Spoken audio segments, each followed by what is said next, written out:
Afrique Économie Podcast Forum des diasporas africaines de France par Stanislas Nodaïchimi. Le Forum des diasporas africaines de France le 22 juin 2018 au Palais des Congrès à Paris.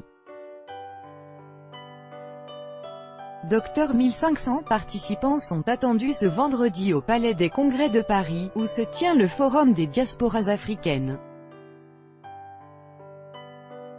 Attendu également, des dirigeants d'entreprises et des décideurs économiques français, africains et européens. 4 tables rondes thématiques vont rythmer ce forum, autour de l'emploi, du financement, du numérique et de l'entrepreneuriat.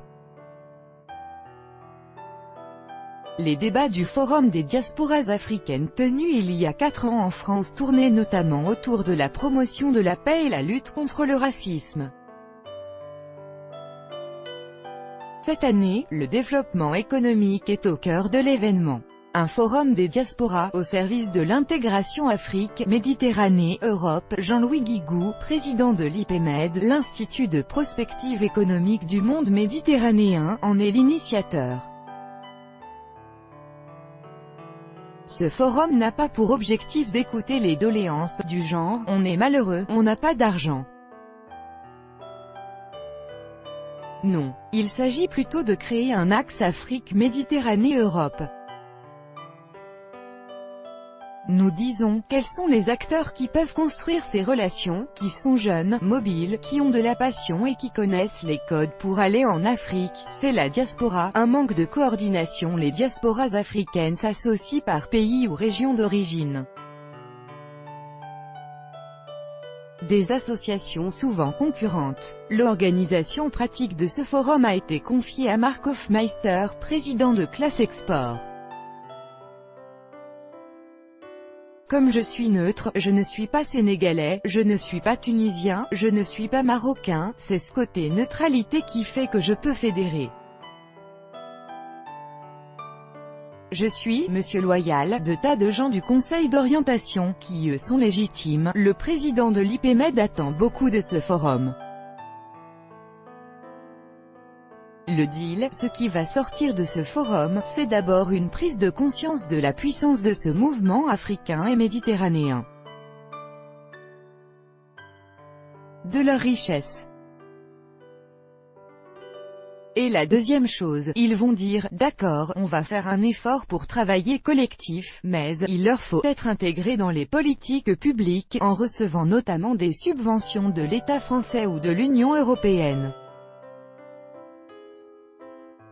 Pouvoirs publics et acteurs économiques profiteront aussi de ce forum, pour avoir une meilleure connaissance des attentes de la diaspora. Certains y parlent de leurs projets, comme Jawad Abdouliatin vit en France depuis 24 ans, il est architecte depuis 15 ans à Paris. Aujourd'hui, j'ai créé un service au Maroc, à l'intention des architectes français, où je leur propose d'externaliser la production de leurs dessins à une échelle industrielle. On va diriger des équipes marocaines, pour produire les dessins aux normes françaises. Et avec le temps, on va favoriser la promotion interne par la formation et donc on aura des cadres 100% marocains. Ce forum de Paris se veut un lieu d'action et de présentation de solutions au service de la jeunesse et des entrepreneurs de la diaspora. Archive 1, 2, 3. Suivant, dernier, les femmes du Burkina Faso se mettent à la culture du coton au Burkina Faso. De plus en plus de femmes s'intéressent à la culture du coton.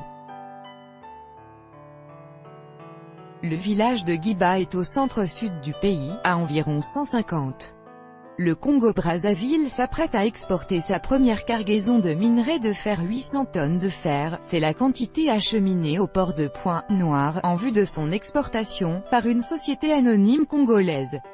Le Salon international de l'artisanat de Ouagadougou fête ses 30 ans. Artisanat africain, exigences du marché et développement technologique, c'est sous ce thème que se tiendra la 15e édition. Maroc, consommation, le boycott comme cri d'alarme de la classe moyenne depuis le 20 avril 2018. Un mouvement de boycott de produits de 3 grandes marques de lait, d'eau et de carburant est très suivi au Maroc.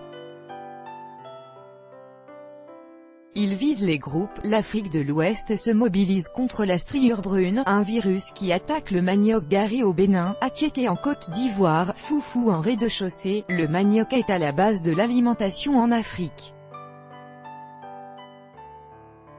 Le Nigeria est la technologie au service de la production de jus de mangue et d'orange au Congo. La société Eco-Oil du Congo-Brazzaville, à travers son programme EcoPlus, vient de nouer un partenariat avec le groupe Rivulis Eurodrip, un des leaders. 1, 2, 3. Suivant, dernier plus grand que